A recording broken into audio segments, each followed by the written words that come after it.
And now I will leave the floor to Janusz Bujnicki, who is, as we already heard, a member of the high-level group and is a biologist by training, computational biologist, and very accomplished scientist himself. So please. Thank you very much. I'd like to start by thanking the organizers for giving me the chance to be a part of this meeting and to present my view on how scientific advice works in the EU and how can it be used also at the national level. And to use the European model as an inspiration. And before I continue on this topic, I'd like to wish the Estonian Academy of Sciences happy birthday. I would like to present my view mostly from the perspective of being a member of the group of chief scientific advisors.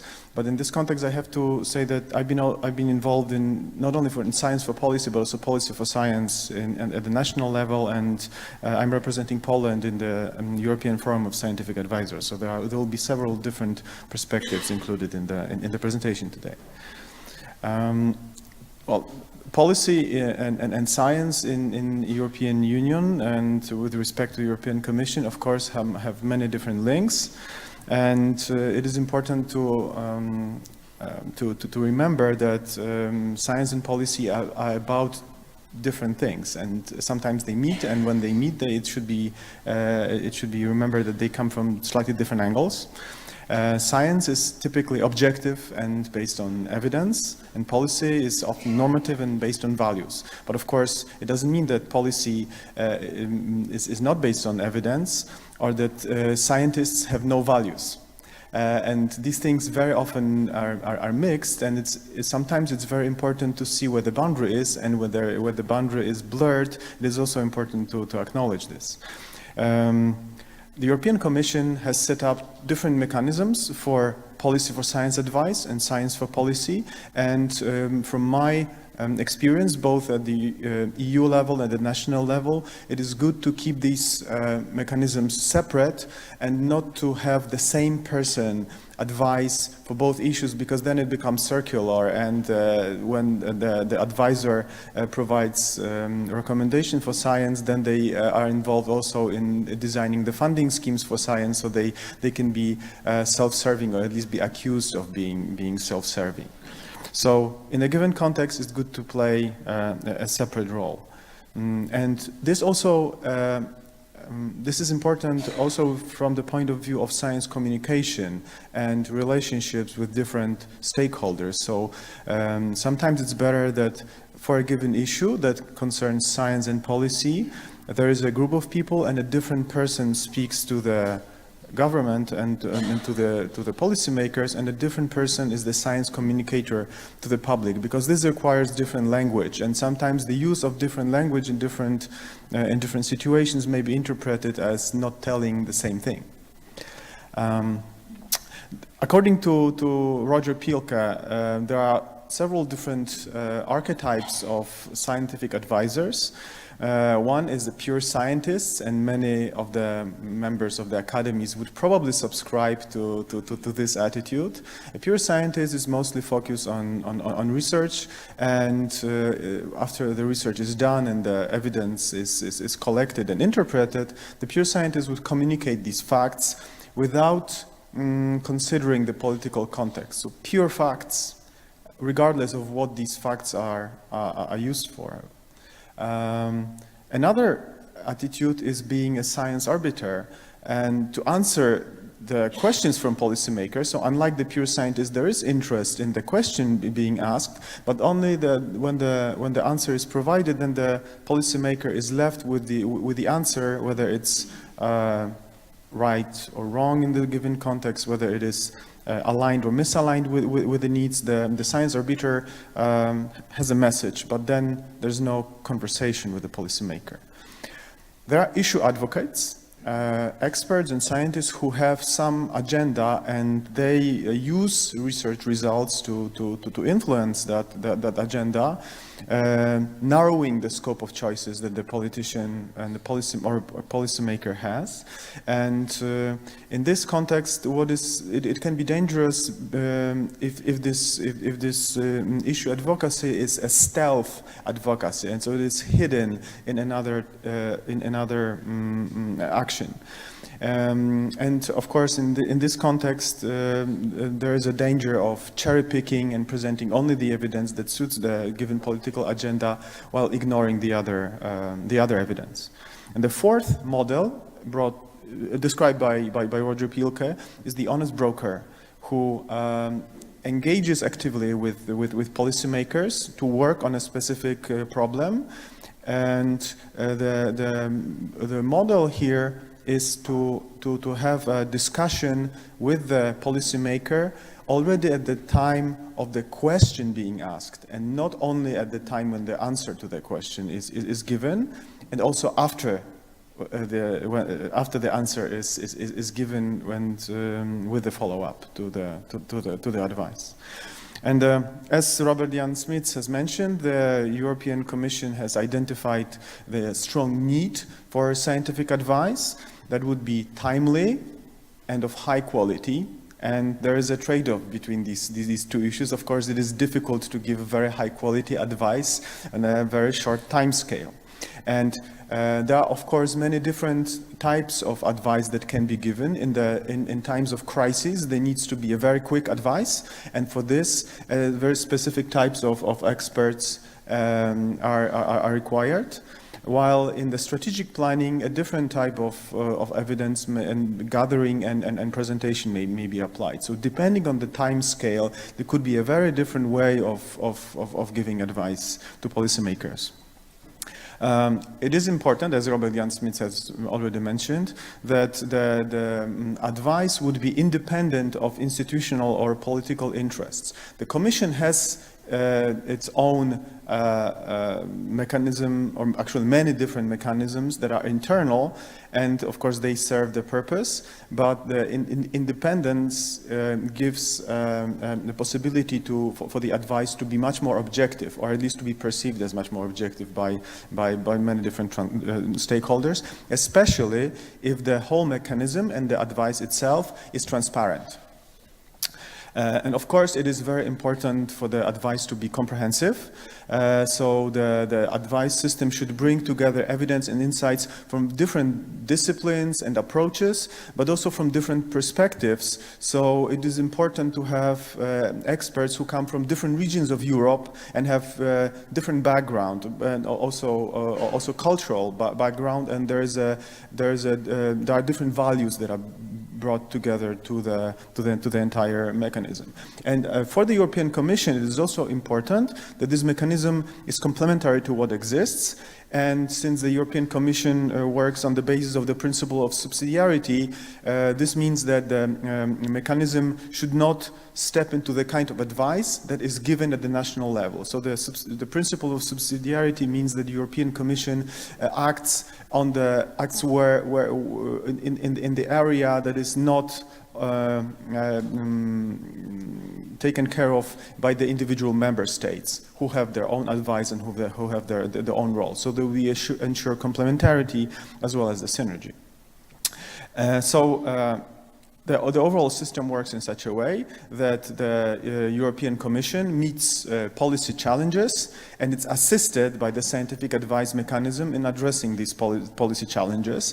And in one possibility is that the commissioners come to the scientific advice mechanism with their ideas of where they could seek scientific advice in the issues they are dealing with, or the scientists, through the scientific advice mechanism, interact with the Commission and suggest where scientists could help with existing policy challenges. And this is a very important element of the scheme, because if there's no policy challenge, the recommendation makes very little sense, because there is no action to be taken as a follow-up to the challenge. Of course, if there is no clear policy challenge identified, it doesn't mean that the policy challenge does not exist. So there needs to be a forum for the scientists and policymakers to interact with each other from their different perspectives to establish communication about what the policy challenges are and what the science can bring into the table to address them. And the three currently working elements of the scientific advice mechanism is the internal element of the commission, the SAM unit, the group of chief scientific advisors, and the representatives of the academic community in the form of the consortium of academies. And the two main actions are the collection and the reviews of scientific evidence, and then interactions with the stakeholders in terms of workshops. And the consortium of scientific academies has been already introduced. It groups together 4 organizations that overall encompass, I believe, more than 100 different national academies, as well as Academia Europea, which groups together individual scientists. And this consortium ensures that the mechanism can reach out to scientists from whole Europe and scientists of all different disciplines and bring them together to address the problems. And the task of this consortium is to collect the available scientific evidence and to develop evidence reviews. And here the academics are free to present their opinions and include different types of views on what the evidence are telling them, which means that they do not only present the evidence, but they also present scientific interpretations that are available. The second element is the SAM unit. Which is basically a way how to connect the scientific evidence and plug it in to the policy making process at the European Commission. And it is very important to emphasize that with different policy challenges, there might be a need for different types of interactions. So here there is the different collection of plugs and sockets, and actually in the process, with a given policy challenge, the socket might change in time. So we need to keep track of using the right plug. And without having the unit within the European Commission, it would be extremely difficult for the scientists to understand what is the right interaction at the actual moment. So at this moment, the SAM unit is there to keep the communication between the scientists and the policymakers timely and relevant, and to react to changes both from the level of policy making and the policy context, and from the side of science. For instance, when new evidence become available, or there's some interaction with the stakeholders. And of course, the SAM unit provides the administrative support. Well, our group of 7 independent advisors has been already introduced, and our role is not to, at this moment, is not to gather the evidence by ourselves, but to act as a matchmaker between the scientific community that presents the evidence, and based on the evidence reviews, we formulate recommendations. And we make efforts to act as honest brokers. So we interact with the Commission already at the stage of developing the questions. So whenever we meet with the commissioners and their cabinets who come to us with a policy challenge, we work with them together to develop the question that we can answer from the scientific point of view. Because of course the commissioners, the client of the scientific advice, may have different questions that are very important. But only some of these questions, or some forms of these questions, can be really answered by science at large and by the scientists. So we help the commissioners frame the question, their question, in such a way that this could be answered by science in a timely and a high quality manner. And then we formulate the recommendations based on the evidence provided by the scientific community, and then we take the feedback from the commissioners. And from their cabinet and policymakers at large. And I just wanted to mention that this group of 7 people is dynamic. We are all active scientists and science organizers, even though some of us are retired, and these retired members are very busy. Not me, not yet. And here is the picture taken at the ESOF conference, where there are two former members of the mechanism. Henrik Wegener, who has become a rector of a university, and Cédric Villani, who has become a politician, and after he's been elected to the French General Assembly. So there are different trajectories of careers of people involved, and the mechanism has been set up in such a way that even if one of the members leaves, then they may be replaced, and the mechanism goes on, and there's a transfer of knowledge and good practices. And we also grow the network of contacts with new members who come in, and also the new member, the previous members who leave. So in general, the scientific advice mechanism helps ensure that the Commission proposals for policy or legislation are well informed. So whenever there is a need for scientific advice, we provide this advice. And as Robert Jan Smits mentioned, it doesn't mean that we have to provide advice for all cases. Sometimes there is no pressing need to have scientific advice, and well, scientific advice could be used, but maybe it is not the primary source of information. So we focus on providing advice where it is most useful. And of course, some complements an extensive system of advisory bodies, both at the EU level, at the national level. And as I have already mentioned, we try not to duplicate. Well, we are not supposed to duplicate the effort of other existing bodies, so we have to network with them to understand where is exactly the sphere of work and interest of other bodies. And whenever there is a possibility for interaction, we do not duplicate, but we are cooperating. And for this, also, we need the support from within the Commission, because we have to know not only whether to collaborate on a given topic, but how to collaborate and what is the area that would be useful for policymakers. So not all possible collaborations are useful for policy making. So there is an additional angle that has to be taken into account. In this context, it's important to mention that there are various networks of science advisors. One of them is INGSA, the International Network for Government Science Advice, which has a focus to a large extent on scientific diplomacy. And in Europe, there is a European Science Advisors Forum, which has been established with the support of the European Commission. However, it's an independent body of national science advisors, which focuses to some extent on science for policy advice, but also on policy for science. So there are both scientists giving advice for policy making, as well as scientists involved in the science funding decisions. So there's an interesting mix of different activities at this level, which also helps the European Commission to see if some problems have been already addressed or are being addressed at the national level, and in the opposite direction. And I believe this conference is one of the examples of this type of activity, where the good practices and actions in science policy from the European Commission can be used to inspire the efforts at the national level to create and use the mechanism of scientific advice. And overall, our goal is to interact with policymakers, but the ultimate recipient of the advice and of the actions are the citizens. So in making the advice, we also try to take into account the citizens' perspectives.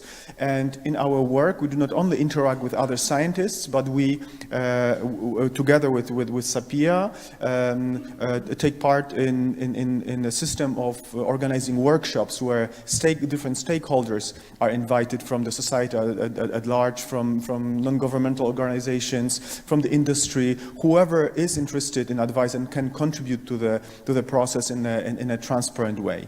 One very important issue is that in order to maintain transparency, we use only the evidence that is published. We do not use the unpublished evidence, because otherwise it would compromise the transparency of the process.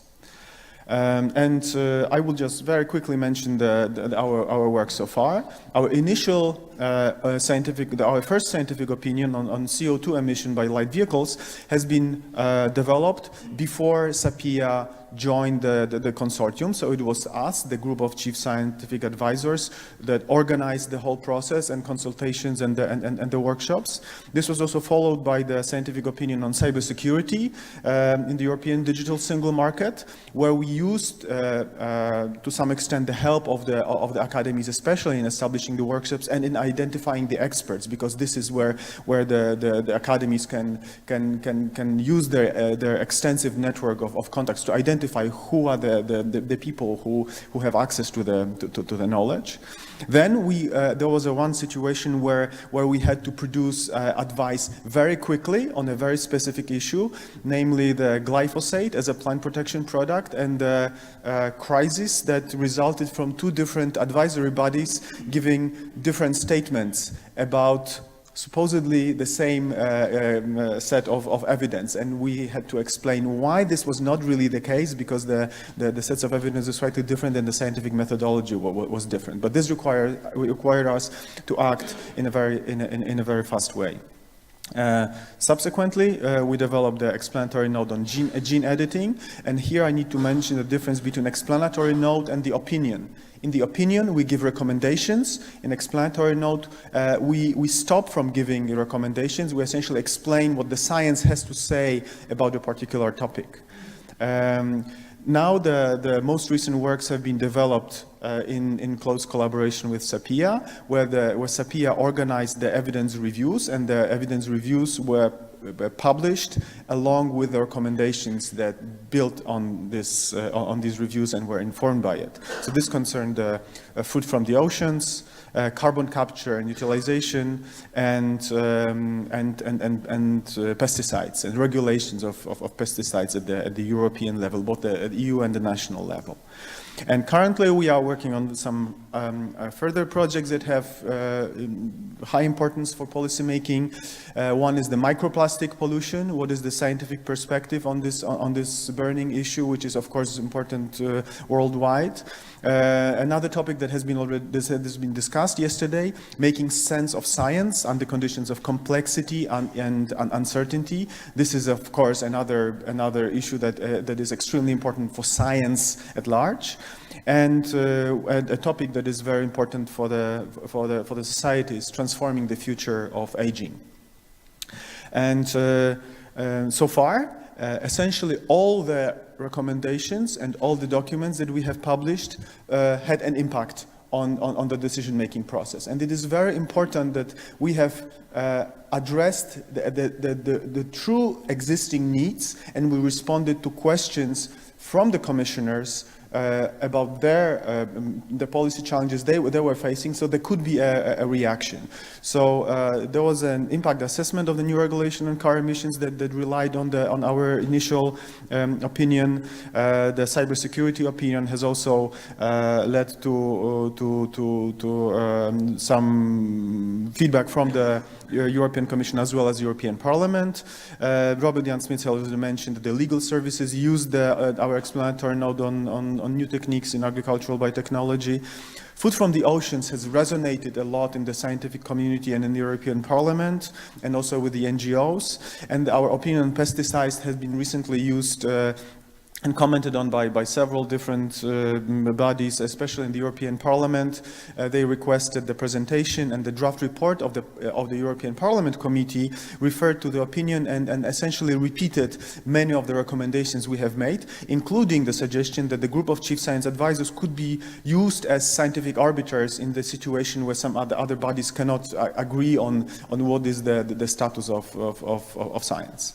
So overall, I would like to finish this part of my presentation by mentioning the three key elements for a successful science advice system. There need to be experts who gather evidence and who are allowed to speak up about their interpretation and their needs concerning the science, including the request for science funding. There need to be connectors who provide who provide direct connection to the needs of the advisee and how the advice and when the advice should be given, and scientific advisor or advisors who link the two with each other. And this system has been already used with success on a national level in Poland. But for this, I would like to use the remaining time of my talk to invite my colleague from the Polish Academy of Sciences, Dr. Anna Plater, who would give a short presentation about what the Polish Academy of Sciences is doing.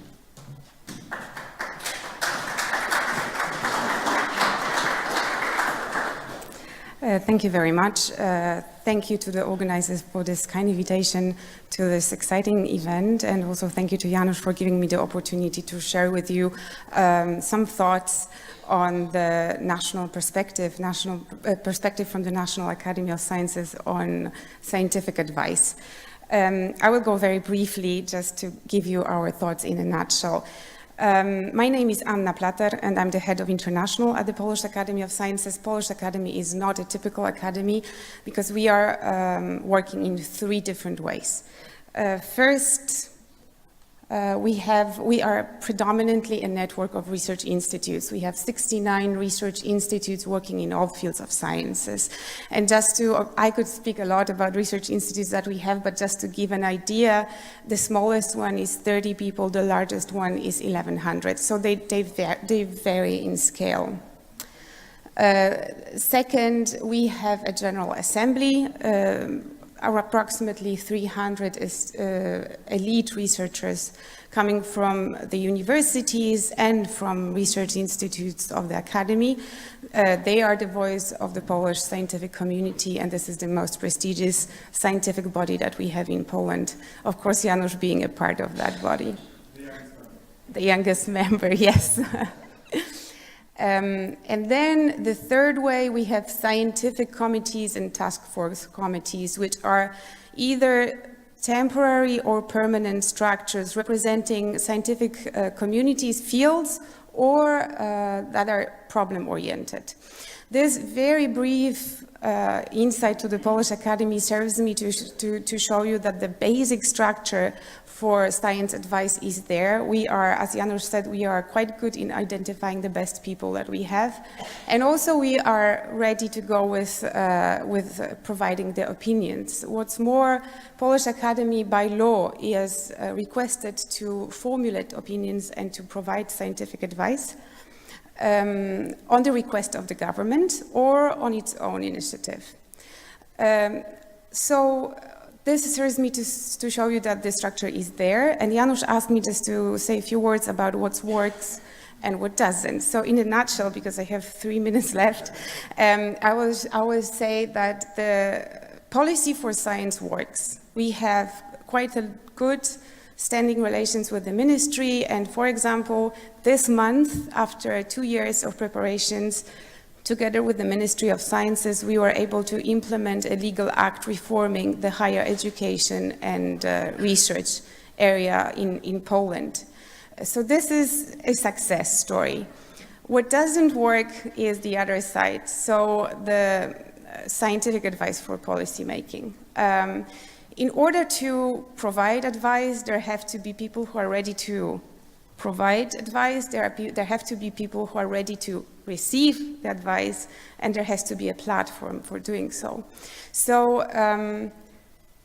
as it was mentioned before, scientific advice is time-consuming, and also what should be added, it doesn't go frequently along the party lines expectations. So it is not that clear that scientific advice is really wanted. Having said that, I don't mean that there is nothing academies can do in such circumstances. I think there is a lot of things that we can do, and one of the things that we are doing and that I want to share with you is provide scientific advice to the society in general, so that society learns about science and makes better, more informed decisions, including the political ones. So what exactly do we do? In this respect, we organize, participate, fund and co-fund a number of events when it comes to science popularizations. I pretty much like the school contest that we are involved in, because we really start from the very early age in identifying smart students and also just engaging them in what we do at the Academy. What we also do is we have a science popularization magazine. We publish this in magazine in Polish and in English and in paper version and online, so I invite you all to see our magazine. And we also select special topics. So in 2015 we had a special topic on migration issues. In 2016 we had a special topic on vaccinations, that's the English version. Vaccinations, and then in 2017, last year, we had a special topic on primeval forest, Białowieża primeval forest, and we were describing how we should protect that forest. This year, our topics are in air pollution and climate change, and I take this opportunity to invite you all to a conference that we organize together with Centre National de la Recherche Scientifique and with the Pontifical Academy of Sciences. This conference will take place in Katowice during the COP24 event, the United Nations event. And it will be held on December 10th, so I would really love to see you all there. So this is what we do. It's definitely not enough. We have to look for new models of communications, new channels of communications, because as this is rightly pointed out in the theme of this conference, it's not easy to get with our message across to the information-rich society. It's not longer about providing the facts, actually, because we see in everyday life and in politics that facts doesn't matter anymore. So what we have to do as the academies is also to engage with the society to show why facts matter in the first place. And this is how we consider our role currently. To summarize, in our circumstances, we still focus on education, raising awareness, and popularization of sciences. In an ideal environment, this must be complemented by a specific platform, which could be modeled on the Estonian model that is very exciting. I learned about it yesterday, and I think we are going to learn more about it later on, or the fully fledged platform developed in the Commission that we learned about. But my last point is that whatever model we choose, the stability and the success of this model will depend on the engagement, on the level of social engagement of our academies. Thank you very much.